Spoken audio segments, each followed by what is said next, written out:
और कांग्रेस उपचुनाव की तैयारियों में काफी एक्टिव नजर आ रही है। यूपी में उपचुनाव पे कांग्रेस ने दिल्ली में मंथन किया है और यूपी कांग्रेस प्रभारी अविनाश पांडे की मौजूदगी में ये बैठक हुई।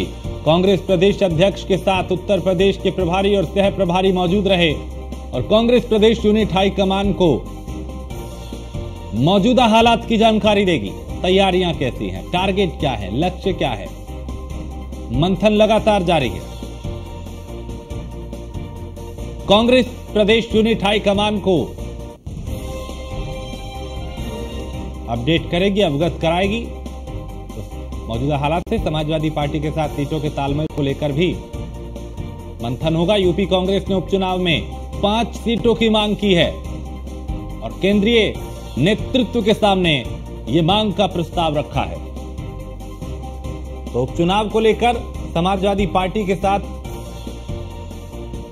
सामंजस्य से उठाने की कोशिश की जा रही है, यानी तालमेल बनाने की कोशिश की जा रही है। अभी असमंजस की स्थिति है सीटों के बंटवारे को लेकर कि क्या 5 सीटें कांग्रेस को मिलेंगी, क्या साथ मिलकर ही चुनाव लड़ पाएंगे या सीटों पर सहमति बन पाएगी। सवाल ऐसे कई हैं।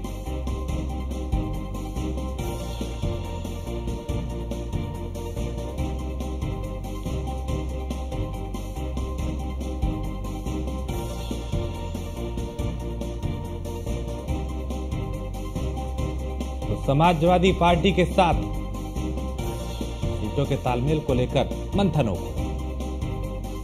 और अश्विनी हमारे संवाददाता इस पे ज्यादा जानकारी के साथ। अश्विनी, चूंकि 10 सीटों पे चुनाव है, कांग्रेस 5 सीटों की मांग कर रही है, दिल्ली में मंथन किया जा रहा है, लखनऊ में मंथन हो रहा है, क्या अपडेट इसको लेकर? बिल्कुल, उत्तर प्रदेश में 10 विधानसभा चुनाव पर सीटों पर उपचुनाव होना है और इसको लेकर के कहीं ना कहीं कांग्रेस भी एक्टिव नजर आ रही है, क्योंकि 2024 लोकसभा चुनाव के जो नतीजे आए वो कहीं ना कहीं कांग्रेस को उत्साहित करने वाले हैं, कांग्रेस की जमीन को मजबूत करने वाले हैं और शायद तभी जो स्थितियां बन रही है, कांग्रेस चाह रही है ज्यादा से ज्यादा सहभागिता इन सीटों पर मिले। हालांकि अभी समाजवादी पार्टी से गठबंधन रहेगा या नहीं रहेगा इसकी बिल्कुल स्पष्ट नहीं है, क्योंकि जिस तरीके से 10 सीटों पर जो कांग्रेस की ओर से पर्यवेक्षक नियुक्त गए, जिसमें 5 जो वर्तमान सांसद हैं, राहुल गांधी को छोड़ के 5 सांसद हैं जो जीते हैं 2024 लोकसभा चुनाव। इसके अलावा पुराने वरिष्ठ नेता हैं, पूर्व मंत्री भी इसमें शामिल किए गए। तो निश्चित तौर पर कहीं ना कहीं कांग्रेस चाह रही है कि ज्यादा से ज्यादा सीटों पर अपनी दावेदारी की जाए और अगर समाजवादी पार्टी के साथ गठबंधन होता है तो लमसम 3 से 4 सीटें उसके हिस्से में तो आए। हालांकि 5 सीटों की मांग करे, लेकिन कांग्रेस 5 सीटों पर, माफ कीजिएगा, समाजवादी पार्टी 5 सीटों पर लगभग तैयार होने वाली नहीं है, क्योंकि समाजवादी पार्टी ने पहले स्पष्ट किया है कि 2 से 3 सीटें अगर है देने की संभावना होगी तो वो कांग्रेस के दी जाएगी। इसको लेकर के उत्तर प्रदेश में भी मंथन हो रहा है। साथ ही साथ कल के जो है दिल्ली में मंथन हुआ। उत्तर प्रदेश के जो कांग्रेस प्रभारी हैं वो अविनाश पांडे मौजूद रहे थे। इसके अलावा तमाम जो दिग्गज नेता कांग्रेस के उत्तर प्रदेश के मौजूद रहे थे। कहीं ना कहीं रोड मैप देखा गया था कि आखिर कहां तक कांग्रेस सीटें मांग सकती है और किन सीटों पर अपनी दावेदारी पेश कर सकती है, क्योंकि फिलहाल की बात कहें तो कांग्रेस अभी तक जो स्पष्ट चीजें आ रही है वो कानपुर की सीसामऊ सीट है, वो हर हाल में चाह रही है कि वो सीट उनके हाथ में जाए। तो ऐसे में कहीं ना कहीं तमाम सीटें हैं जिनको लेकर के मंथन का दौर शुरू है। कांग्रेस प्रदेश अध्यक्ष जो हैं अजय राय, वो भी कल जो है दिल्ली मौजूद थे और कहीं ना कहीं देखा गया कि आने वाले समय में जब उपचुनाव की घोषणा होती है तो समाजवादी पार्टी के साथ कैसे समन्वय बैठाना है, किस तरीके से बात करनी, कौन कौन सी बातें होंगी जिनको रखना। हालांकि कांग्रेस की वर्तमान स्थिति देखें तो विधानसभा में ना के बराबर है, मात्र 2 विधायक 2022 विधानसभा चुनाव में जीत कर आए। तो ऐसे में कहीं ना कहीं कांग्रेस चाह रही है कि उपचुनाव के माध्यम से जो 2017 का टारगेट था कम से कम वो पूरा किया, यानी कि 5 विधायक तो कम से कम जो है कांग्रेस के लोग विधानसभा में आ जाए। तो ऐसे में कहीं ना कहीं कांग्रेस अपनी पूरी तैयारी में है और दूसरी अंदर खाने से भी चीजें आ रही है कि अगर समाजवादी पार्टी उनकी शर्तों पर राजी नहीं होती तो अकेले भी चुनाव कांग्रेस लड़ सकती है। इस पर भी मंथन किया जा रहा है। हालांकि दोनों ओर से, या समाजवादी पार्टी हो या कांग्रेस हो, दोनों ओर से अभी कुछ नहीं बोला जा रहा।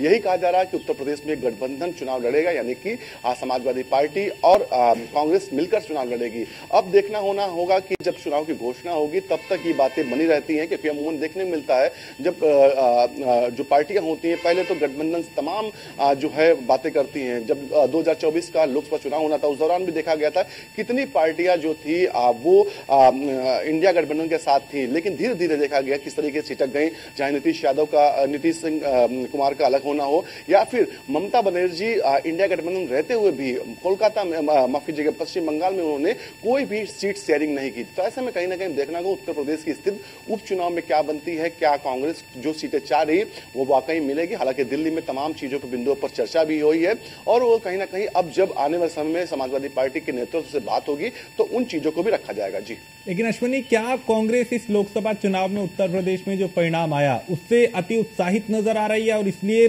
मतलब टोटल 10 सीटें हैं उसमें 5 की डिमांड कर रही है समाजवादी पार्टी से बराबरी, जो कि मुख्य विपक्षी दल है उत्तर प्रदेश में? बिल्कुल कहीं ना कहीं उत्साहित तो कांग्रेस है, अब ज्यादा उत्साहित है ये थोड़ा सा कहना मुश्किल है, क्योंकि जिस तरीके से परिणाम है कहीं ना कहीं आप फील्ड में जाइए, लोगों से बात करिए तो जो जीत का इफेक्ट है, जो समाजवादी पार्टी का जीत का इफेक्ट, सीटें बढ़ने का इफेक्ट है, कहीं ना कहीं उसका जो कारण कांग्रेस को माना जा रहा है। क्योंकि अमूमन देखने को मिलता था उत्तर प्रदेश में जब चुनाव हो रहे 2014, 2017, 2019, 2022 या 2024, जब कांग्रेस समाजवादी पार्टी अलग लड़ी है तो कहीं ना कहीं जो मुस्लिम वोट बैंक था खासतौर पर वो उसमें बंटवारा हुआ, जिसका सीधा नुकसान कांग्रेस को भी हुआ और कहीं ना कहीं समाजवादी पार्टी को भी हुआ। तो ऐसे में कहीं ना कहीं इन चीजों को समाजवादी पार्टी ने भी समझा और कांग्रेस ने भी समझा कि अगर अलग अलग लड़ा जाएगा तो निश्चित तौर पर नुकसान होगा। और कहीं ना कहीं ये जो स्ट्रेटेजी थी कांग्रेस की स्ट्रेटेजी की, एक साथ चुनाव लड़ा जाए, क्योंकि कांग्रेस को एक और तो ये चाहिए चाहती थी कि उसका जो अस्तित्व उत्तर प्रदेश खत्म हो रहा है वो फिर से बन जाए, क्योंकि 2014 में 2 सीटें लोकसभा में, 2019 में 1 सीट और कहीं ना कहीं 2024 का लोकसभा चुनाव हुआ तो उस दौरान कहीं ना कहीं 6 सीटें जो है कांग्रेस जीतने में कामयाब हुई। पिछले एक दशक में सबसे बेहतर परफॉर्मेंस जो है कांग्रेस ने 2024 में किया। तो ऐसे में कहीं ना कहीं कांग्रेस उत्साहित होना लाजमी है, क्योंकि कोई भी पार्टी, कोई भी वर्कर होता है जब उसके चुनाव जीतता है, चुनाव लड़ना अलग चीज होगी, चुनाव जीतता है तो कहीं ना कहीं उत्साह उसके अंदर बढ़ता है और कहीं ना कहीं जो आगे चुनाव होते हैं उनको और जोर शोर के साथ लड़ना चाहता है। और कहीं ना कहीं इसी क्रम में समाजवादी पार्टी के साथ जो गठबंधन की जब बात होती है तो कांग्रेस कहती है कि हम 5 सीटों की मांग करेंगे। हालांकि समाजवादी पार्टी उससे इशारों में कहा भी गया है कि 2 से 3 सीटें वो दे सकता है। तो अब देखना होगा जब दोनों पार्टियों के नेता जब बैठेंगे एक साथ तो क्या कुछ निकलता है, कितनी सीटों पर रजामंदी होती है, क्योंकि समाजवादी पार्टी भी चाह रही है कि ज्यादा से ज्यादा सीटों में लड़ाए, क्योंकि 2022 का विधानसभा चुनाव हुआ था, इन 10 सीटों में से 5 सीटें समाजवादी पार्टी के पास थी और 5 भारतीय जनता पार्टी और उसके गठबंधन के पास में थी। तो ऐसे में कहीं ना कहीं समाजवादी पार्टी और कांग्रेस का जब के बीच जब चर्चा होगी तो कहीं ना कहीं कांग्रेस ये चाहेगी ज्यादा से ज्यादा सीटों की मांग की जाए। हालांकि जितनी सीटों की मांग की जाएगी उतना तो मिलना मुश्किल है, लेकिन